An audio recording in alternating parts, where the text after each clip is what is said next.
राष्ट्रीय लोकदल के नेता मलूक नागर ने कांग्रेस नेता शशि थरूर के बयान पर तीखी प्रतिक्रिया दी।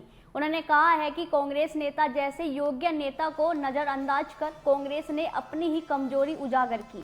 साथ ही उन्होंने बाबा साहब अंबेडकर की मूर्ति विवाद में बिहार सरकार को घेरा और SC/ST आयोग द्वारा भेजे गए नोटिस का समर्थन किया।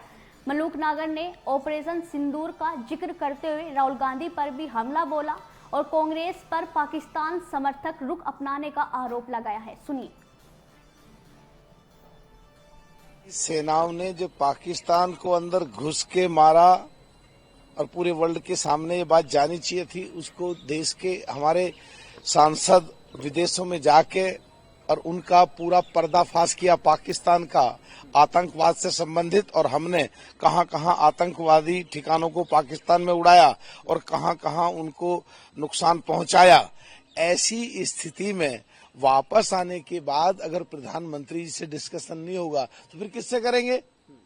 इसको कांग्रेस अगर बुरा मानती है तो ये कांग्रेस की अपनी सोच है। जहां तक शशि थरूर साहब ने मतभेद की बात स्वीकारी, वो सीधा दिखता था।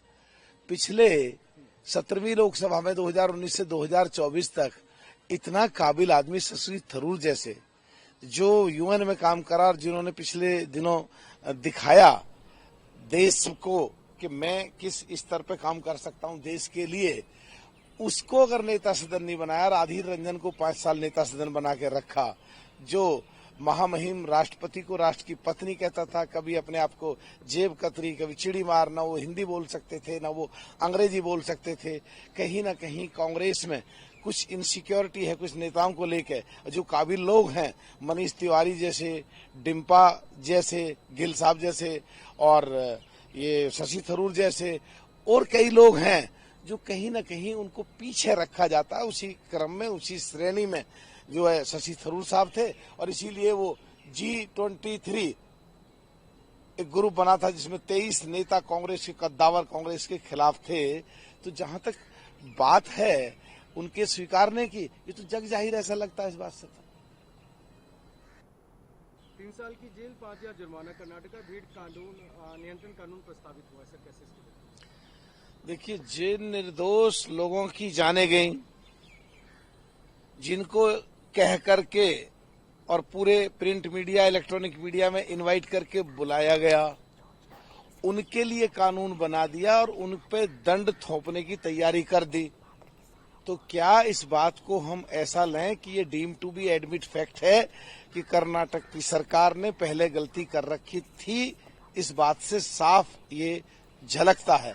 अरे जनता पे तो तुमने आर्थिक दंड भी, जेल का दंड भी थोपने की तैयारी कर दी, पर जिन लोगों की ढील की वजह से सरकार में जो उप मुख्यमंत्री, मुख्यमंत्री और तमाम प्रशासन के लोग, उनके लिए क्या करा है वो तय करो, जनता के सामने वो लेके आओ, जिससे जनता को लगे ये कर्नाटक की सरकार कर्नाटक के हित में काम कर रही है और जिनकी गलती थी उनको भी सजा दी है। पब्लिक की जाने गई, पब्लिक की कोई गलती नहीं थी, पब्लिक पे दंड थोपने की तैयारी कर रहे हो। सोच लो क्या कर रहे हो आप लोग। सर, डॉक्टर भीमराव अम्बेडकर की फोटो विवाद, SC/ST आयोग ने बिहार के मुख्य सचिव को नोटिस भेजा। आयोग ने 15 दिन की कार्रवाई रिपोर्ट मांगी। देखिए, आयोग ने बहुत ही शानदार काम किया है देश हित में, जनहित में, दलित हित में, पिछड़े हित में, संविधान हित में। क्योंकि संविधान को लिखने वाले बाबा अंबेडकर साहब, जिनको आज देश में पूजा जाता है, उनकी मूर्ति को कोई अगर पैरों में रखेगा और वो ये सोचे कि उन्हें नोटिस भी नहीं दिया जाएगा, उनको जवाब तलब भी नहीं किया जाएगा, तो वो फिर अंधेरे में है। वो पहले वाला देश नहीं है, आज का देश है। बाबा साहब ने दबे, कुचले, कमजोर, पिछड़े, दलित, अकलियत के लोगों को आजादी से सांस लेने का दर्जा दिया और सबको बराबरी का दर्जा दिया। ऐसे में उनकी कोई बेइज्जती करेगा तो वो किसी भी कीमत पे बर्दाश्त नहीं होगी। नोटिस भी होंगे, कार्रवाई भी होंगी। और जो सो कॉल्ड इंडिया गठबंधन बिहार में सबसे बड़ी पार्टी है लालू प्रसाद यादव जी की, तो कांग्रेस पार्टी और सो कॉल्ड इंडिया गठबंधन की सभी पार्टियों को इस पे स्पष्टीकरण देना चाहिए कि जो लालू जी के पैरों में बाबा अंबेडकर साहब की मूर्ति रखी थी, तो क्या उन्होंने लालू जी से बात की है या सो कॉल्ड इंडिया गठबंधन की सभी पार्टियां देश के सामने आके इस बात की माफी मांगेंगी क्या? शिंदे ने ऑपरेशन सिंदूर की आलोचना करने वालों को लताड़ा, राहुल गांधी को बताया पाकिस्तानी एजेंट, कैसे इसको देखते? देखिए, 22 अप्रैल की घटना के बाद जब हमारे देश ने और हमारी देश की सेनाओं ने पाकिस्तान में अंदर घुस के मारा,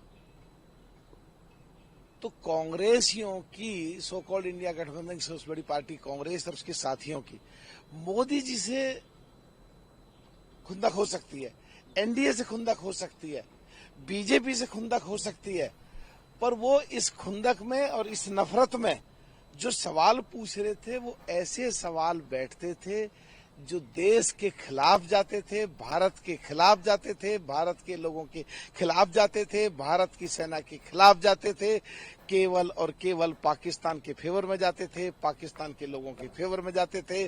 पाकिस्तान में हेडलाइन बनती थी, न्यूज़पेपर्स की, इलेक्ट्रॉनिक मीडिया पर ब्रेकिंग न्यूज बनती थी, और ये पता नहीं इनके दिमाग की हालत क्या हो गई कि देश सबसे पहले है। MP, MLA, minister, chief minister, prime minister, ये छोटी चीजें हैं देश के सामने। इन्होंने देश को ही ऐसे नाप दिया। कई लोग तो ये कहते थे पानी भी जाना चाहिए वहां के लोग प्यासे मर जाएंगे। मानवता की बात है, मानवता के आधार पे। अरे अपने देश के लोगों को प्यासा मार दें। कश्मीर के लोगों की, किसानों की फसल सूख रही थी, उमर अब्दुल्ला साहब ने, उनकी तारीफ करनी पड़ेगी, साफ आके कहा वहां के लोगों को पानी नहीं मिल रहा था। तो ये बयान पूरे सो कॉल्ड इंडिया गठबंधन की सबसे बड़ी पार्टी कांग्रेस और उसकी तमाम साथी पार्टियां ऐसी बात बोल रही थी जो देश के खिलाफ जाती थी, जो क्या पाकिस्तान के फेवर में जाती थी। तो आप लोग अब खुद देखने वाले तय करो कि जो देश के खिलाफ जाए, जो पाकिस्तान के फेवर में जाए, जो हमारी देश की जनता के खिलाफ जाए, उन कांग्रेसियों को, सो कॉल्ड इंडिया गठबंधन के सबसे बड़ी पार्टी कांग्रेस और उसके साथियों को क्या कहना चाहिए? देशभक्त कहना चाहिए या देश के खिलाफ कहना चाहिए? ये खुद तय करें।